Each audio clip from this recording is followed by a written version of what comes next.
এই যে আমরা একটা গরু কিনছিলাম ৬০,০০০ টাকা দিয়ে, বলছিলাম না কুরবানি গরু মা? এই যে গরু আজকে বিক্রি করে দিলাম, বাসার থেকেই গরুটা নিয়ে গেছে আজকে। হ্যাঁ, আমার চাচা নিছেন।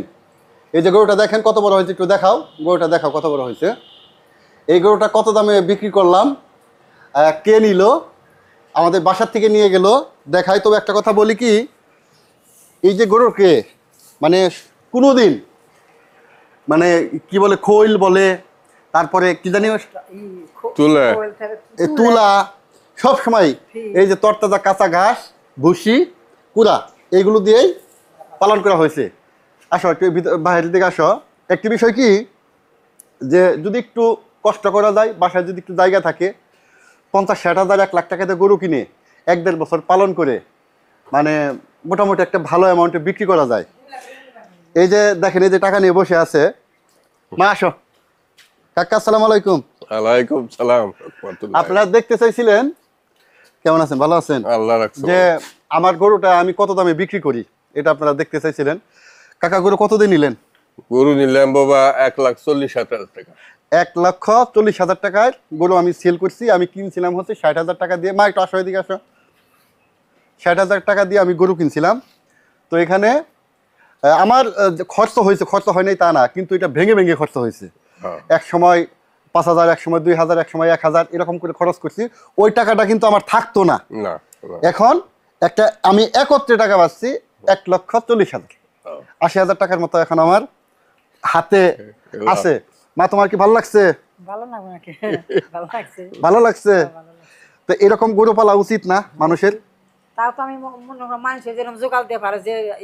আমরা তো ওই যে মানুষের যে ইনজেকশন দেওয়া, তারপরে কি তুলা খাওয়ানো, এইগুলো কিন্তু মানে কখনোই করি নাই আমরা। ঘাস করে বসি। এই যে আমার চাচা পাশের বাসায় সবকিছু দেখেই পছন্দ করে নিয়ে গেছে। আর এই যে এখানে কত আছে কাকা? এখানে আছে ১,৪০,০০০।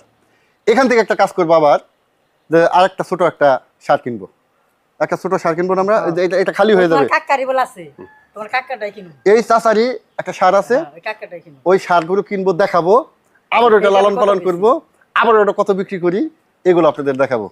যাই হোক, সবাই আমাদের জন্য দোয়া করবেন, যাতে এভাবে অ্যাকচুয়ালি মার ক্রেডিট সব, মানে এই ভালোবাসা তো আর ওই টাকার দিয়ে করা যায় না। মা, টাকা তোমার, সব সব তোমার। তুমি গরু কিনো, তুমি গহনা বানাও, তুমি যা মনে হয় তাই করো, সব টাকা তোমার। এটা তোমার ক্রেডিট। কারণ আমার কোনো এখানে নাই। আমি চাকরি করি, চাকরি করার পরে আমি বাসায় গরু সময় দিতে পারি না। ২৪টা ঘন্টা এই যে ঘাস কেটে আনতে দেখেন, ওই যে ঘাস দিয়ে কেটে কেটে আনে, মানে এত পরিশ্রম করে, মানে না বলি, এগুলো নাকি তার শখ, তার ভালোবাসা।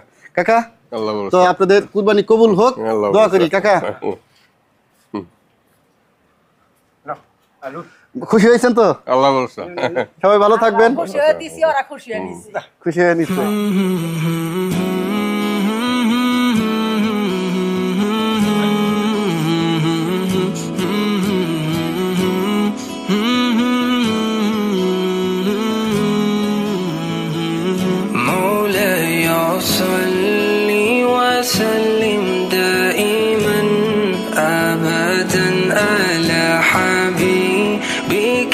خير الخلق كلهم مولاي صل وسلم دائما أبدا على حبيبك خير الخلق كلهم